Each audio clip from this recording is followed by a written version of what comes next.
Zahvaljujući projektu Jezik kao podrška za uključivanje ranjivih zajednica u crnogorsko društvo, koji se finansira preko belgijske fondacije Kralj Boduin pod motom Radimo zajedno za bolje društvo, za ukrajinske izbjeglice u Podgorici i Budvi, kao i djecu i odrasle iz romsko-egipćanske populacije stacionirane na Koniku, omogućeno je učenje crnogorskog jezika. U okviru kontinuirane podrške koju HELP pruža ukrajinskim izbjeglicama u Crnoj Gori od početka ruske agresije na Ukrajinu, časovi jezika su među prioritetnim potrebama ljudi koji su spas od rata potražili ovdje.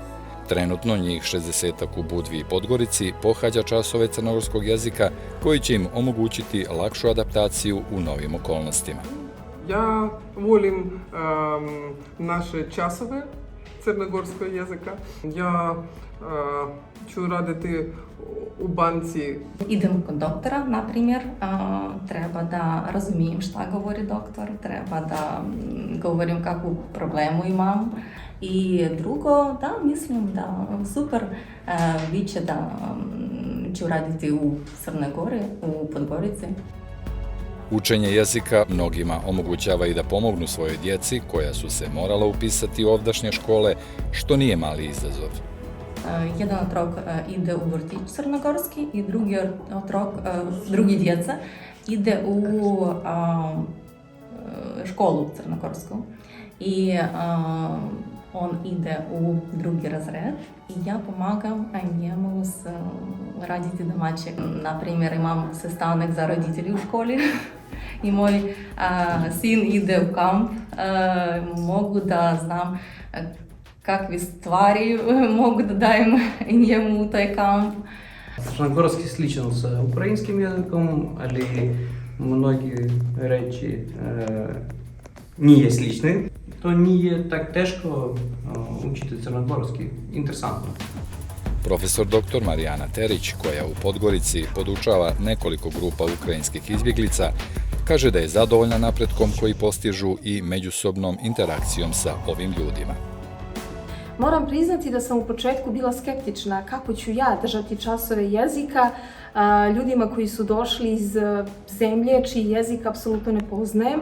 Nije sam poznavalac ni ruskog jezika, ali zahvaljujući njima, zahvaljujući njihovoj velikoj želji da nauče naš jezik i zahvaljujući toj sličnosti između, kako sam kasnije shvatila, crnogorskog i ukrajinskog jezika, moram priznati da je to išlo mnogo lakše nego što sam očekivala. Trudim se da ih ne učim samo gramatiku crnogorskog jezika, već da im pomognem da nekako mnogo lakše savladaju jezik i da toliko ne obraćaju pažnju da li će pravilno reći neku rečenicu, da li će napraviti grešku, nego ih oslobađam da govore prosto, slobodno i da je mnogo važno da mi njih razumijemo, da razumijemo tu njihovu potrebu da nešto kažu ili potrebu da im pomognemo.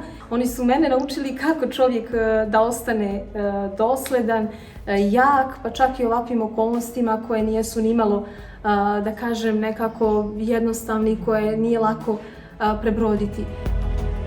Drugu grupu koju podržavamo ovim projektom čine djeca i odrasli iz romsko-egipćanske zajednice na Koniku, koji imaju problem sa znanjem službenog jezika.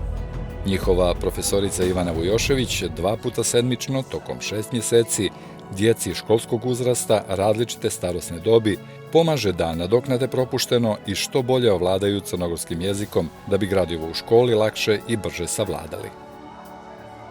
Odrasli, podijeljeni u 2 grupe, također nadoknađuju propušteno iz više razloga, najčešće lošeg materijalnog statusa i nemogućnosti dobijanja obrazovanja u pravo vrijeme.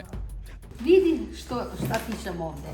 Sve ovo žene dolazi ovdje da nauči crnogorski jezik. Zašto mi ne znamo crnogorski, trebamo da znam.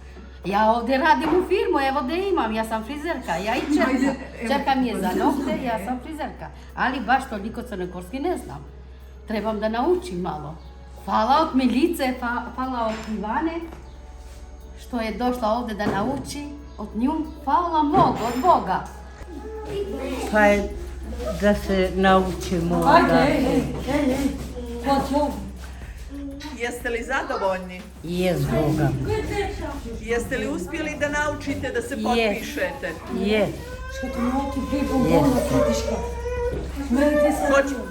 Hoćete li nastaviti? Mnogima od njih ovo je i odskočna daska koja će im omogućiti polaganje ispita iz crnogorskog jezika radi sticanja državljanstva.